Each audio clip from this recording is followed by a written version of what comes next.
Hello. ഇതിപ്പോൾ ഞാനെൻ്റെ വീട്ടിലേക്ക് പോണ അന്നത്തെ വ്ളോഗാട്ടോ. ഞാൻ 1.5 മാസം കൂടുമ്പോഴാണ് എൻ്റെ വീട്ടിലേക്ക് പോവൽ കേട്ടോ. പോകുമ്പോൾ ഞാനൊരു മദ്രസയൊക്കെ കളഞ്ഞിട്ടാണ് പോവുക. 2 ദിവസം നിൽക്കാൻ വേണ്ടിയിട്ടാണ് പോവുക കേട്ടോ. അപ്പോൾ ഈ പ്രാവശ്യം ഞാൻ പോണില്ല എന്ന് വിചാരിച്ചതേനി. കാരണം ഞാൻ പോയിട്ട് ഇപ്പോൾ ആകെ 15 ദിവസമേ ആയിട്ടുള്ളൂ ഉണ്ടായിനെ. പക്ഷേ നമ്മളിപ്പാരും നമ്മളെ നിർബന്ധിച്ച് വിളിക്കുമ്പോൾ പിന്നെ അങ്ങോട്ട് പോവല്ലാതെ കോലമല്ല അല്ലേ. അപ്പോൾ പിന്നെ ഞാനങ്ങനെ പോയി. പക്ഷേ ഓല് ഒട്ടും പ്രതീക്ഷിച്ചിട്ടുണ്ടായിരുന്നില്ല ഞാൻ നേരത്തെ എത്തുന്നില്ലത് കേട്ടോ. ഉച്ചക്ക് ഒക്കെ വരുമെന്നാണ് ഓല് കരുതിയിട്ടുണ്ടായിരുന്നത്. അതുകൊണ്ട് ഞാൻ കുറച്ച് സഹായിക്കാനൊക്കെ നിന്നു കേട്ടോ. കുറച്ച് കട്ട് ചെയ്യാനൊക്കെ നിന്നു. ബിരിയാണി ആകുമ്പോൾ പിന്നെ നല്ല പണി ഉണ്ടാവുമല്ലോ. അങ്ങനെ ഞാനിപ്പോൾ അവിടുത്തെ പരിപാടിൻ്റെ തലേ ദിവസമാണ് ഞാൻ അവിടെ എത്തിയത് കേട്ടോ. അതുകൊണ്ട് തന്നെ എനിക്ക് അവിടുത്തെ നബിദിനത്തിലൊക്കെ പങ്കെടുക്കാനൊക്കെ പറ്റി. ഓല് വിളിക്കുമ്പോൾ പിന്നെ നമുക്ക് ഒഴിഞ്ഞു മാറാനും പറ്റില്ല. അത് പുറത്ത് നല്ല മഴ പെയ്യുന്നുണ്ട് കേട്ടോ. നല്ല അടിപൊളി മഴയൊക്കെ പെയ്യുന്നുണ്ട്. പിന്നെ നമുക്കിതുപോലെ ബിരിയാണിയൊക്കെ നമ്മൾ കഷ്ടപ്പെടാതെ നമ്മളെ മുന്നിലെത്തുമ്പോൾ അതിന് വേറൊരു ടേസ്റ്റാണല്ലേ. ഇതിപ്പോൾ നമ്മൾ തന്നെ ഉണ്ടാക്കി നമ്മൾ തന്നെ കഴിക്കുമ്പോൾ അതിനൊരു ഒരു ടേസ്റ്റ് ഉണ്ടാവില്ല. പക്ഷെ നമുക്കിതേപോലെ നമ്മളെ മുന്നിൽ കൊണ്ട് വെച്ച് തരാൻ ഒരാളുണ്ടാകുമ്പോഴേ അതിനേക്കോളം ടേസ്റ്റുള്ള വേറൊരിതും ഉണ്ടാവില്ല കേട്ടോ. അങ്ങനെ നമ്മളെ ഉമ്മാരും ഉപ്പാരും അങ്ങനെയാണല്ലോ അല്ലേ. എല്ലാവരും ഉമ്മാരും ഉപ്പാരും എല്ലാവർക്കും ആയുസ്സും ആരോഗ്യമൊക്കെ കൊടുക്കട്ടെ അല്ലേ. അങ്ങനെ എൻ്റെ നാട്ടിലെ നബിദിന പരിപാടി ഞാൻ വ്ളോഗ് ചെയ്തപ്പോഴും ഞാൻ പറയാൻ വിട്ടുപോയ 1-2 കാര്യങ്ങളുണ്ടായിരുന്നു കേട്ടോ. അതായത് വീഡിയോ കുറച്ച് ലെങ്ത് ആണെങ്കിൽ കൂടി നമ്മൾ ചിലപ്പോൾ പറയാൻ ആഗ്രഹിച്ച കാര്യങ്ങളൊന്നും അതിൽ ഉൾപ്പെട്ടിട്ടുണ്ടായിരുന്നില്ല കേട്ടോ. അങ്ങനെ ഞങ്ങൾ നബിദിനത്തിന് പോയപ്പോൾ അന്ന് എന്നെ പഠിപ്പിച്ച 2 ഉസ്താദുമാർ ഇപ്പോഴും അവിടെ ഉണ്ട് കേട്ടോ.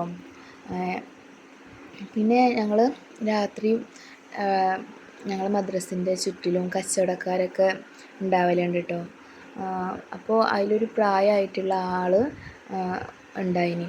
പക്ഷേ അയാൾ പിന്നെ ഞങ്ങൾ മദ്രസ കഴിഞ്ഞ് ഒരു 2 കൊല്ലം മുന്നേ തന്നെ അയാൾ പിന്നെ കണ്ടിട്ടില്ല. അയാൾക്ക് പിന്നെ എന്താ പറ്റിയതെന്നൊന്നും അറിയില്ല കേട്ടോ. ഇനിയിപ്പോൾ വേറെ എവിടെയെങ്കിലും കച്ചവടത്തിന് പോയതാണോ. അതായത് അയാളുടെ അടുത്ത് നിന്ന് തന്നെ ഞങ്ങൾ വാങ്ങിയിട്ടുണ്ടായിരുന്നത്. കാര്യമായിട്ട് ഈ അച്ചാറുകളൊക്കെ ഉണ്ടാവില്ലേ പാക്കറ്റിലില്ലേ, പുളിയിഞ്ചി പൊടി പോലത്തെ അങ്ങനത്തെ അച്ചാറുകളതിന്. അപ്പോൾ അങ്ങനത്തെ ഒരു മനസ്സിക്കൊരു ഇടങ്ങേറുണ്ടായിന് കേട്ടോ. അയാൾ എവിടെയാണ് എങ്ങനെ എന്ത് കാരണത്താലാണ് ഇപ്പോൾ അയാൾ അവിടെ ഇല്ലാതായിരുന്നത് എന്നൊക്കെ അല്ലേ. എന്നിട്ട് അന്ന് പോയപ്പോൾ അവിടെ അങ്ങനെ വഴിയോരത്ത് അങ്ങനെ കച്ചവടങ്ങളൊന്നും ഉണ്ടായിരുന്നില്ല. പിന്നെ ഉപ്പിലിട്ടതൊക്കെ റോഡിൻ്റെ ഇപ്പുറത്ത് ഉണ്ടായിരുന്നു കേട്ടോ. പിന്നെ ഈ ഒരു സംഭവം കണ്ടോ. ഇതിങ്ങനെ നമ്മളെ ഉള്ളി ഒട്ടിപ്പിടിക്കാതിരിക്കാൻ എൻ്റെ അമ്മ ചെയ്യാറില്ലതാട്ടോ. പിന്നെ ഞാനന്ന് വീഡിയോ എടുത്ത ടൈമിൽ, അതായത് ദഫിൻ്റെ വീഡിയോ എടുത്ത ടൈമിൽ ഞാനൊരു വൈഫ് അവളുടെ ഹസ്ബൻഡിന് വീഡിയോ കോൾ ചെയ്യുന്നുണ്ടായിരുന്നു കേട്ടോ.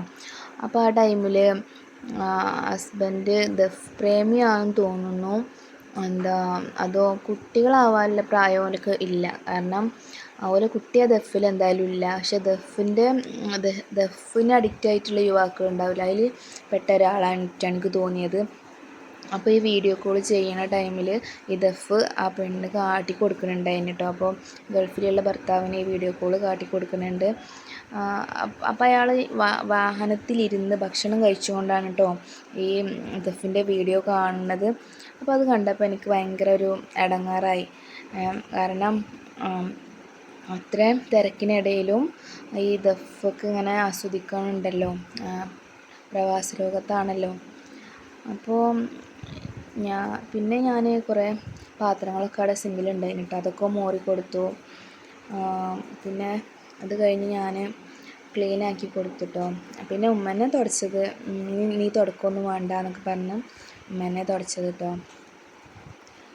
അപ്പോൾ എൻ്റെ വീഡിയോ ഇഷ്ടമായാൽ വീഡിയോ മുഴുവനായിട്ടൊന്ന് കാണാൻ ശ്രമിക്കണേ.